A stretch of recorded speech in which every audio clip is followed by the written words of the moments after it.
Hello ka-blessful, magandang araw. Mayroon po ako ditong dalawang saging na medyo ano na po siya, medyo may itim-itim na po siya.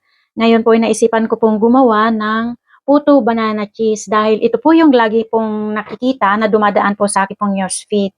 Kaya ako po ay gagawa. So ang gagawin ko po ay konti lamang po. Mayroon po ako ditong recipe na susundan ko. So yung una ay itong dalawang saging ay imamas ko muna siya. Meron na siyang itim-itim. Yan. Konti lang po yung aking gagawin. Yan. Then, imamas po natin.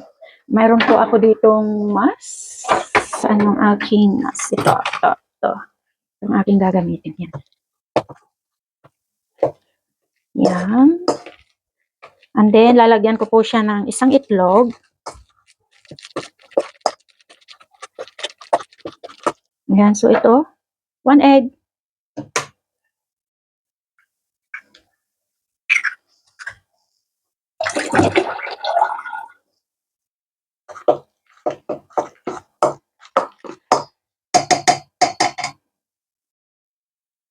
And then, mayroon po ako ditong all-purpose flour na 3/4 cup. Lagyan natin dito. Na-ship ko na po yan. Yan.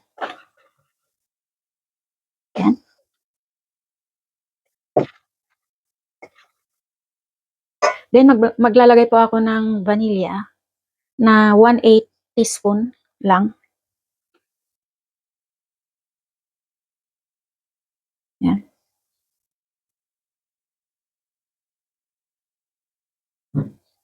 Yan. Doon ko na siya lagay kasi hindi ko na yung gagamitin. And then, ito siya, sugar, 1/4 cup na sugar, equivalent of 60 ml. And then, 1/3 cup ng oil, 1/3 cup equivalent of 80 ml. Yan, so may oil, lagay ko na doon. Then, mash natin.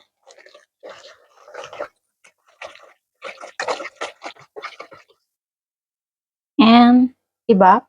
Lagay din po ako ng ibap. 1/3 cup.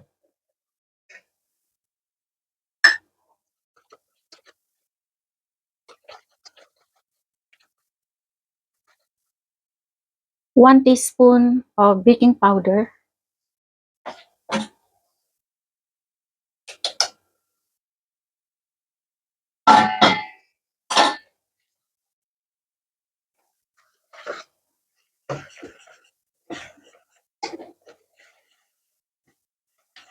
At ngayon ay magpapakulo na po ako ng tubig.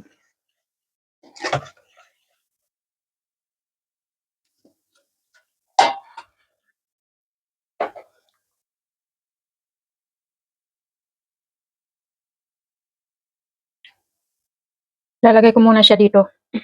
Kasi pag nilagyan mo ito, tapos pag binuhat mo, natutupi siya.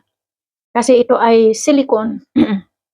Kaya mas maganda pa rin yung hulmaan natin sa Pilipinas. Yung medyo siya, firm, hindi ganito na malambot.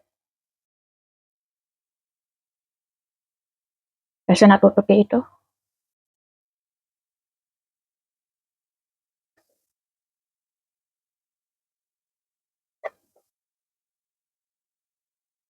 Yung iba nilalagay nilang pang paumbok ay yung baking soda. Sa susunod nga gagamit din ako ng baking soda. Parang mas maganda yun. At maglalagay na rin po ako sa ibabaw ng cheese sa ating pong puto banana cheese mixture. Yan, at nagpapakulo na rin po ako dyan ng tubig. Maalala ko nung ako po ay nag-for good sa Pilipinas noong 2004, ay ang business ko po ay puto.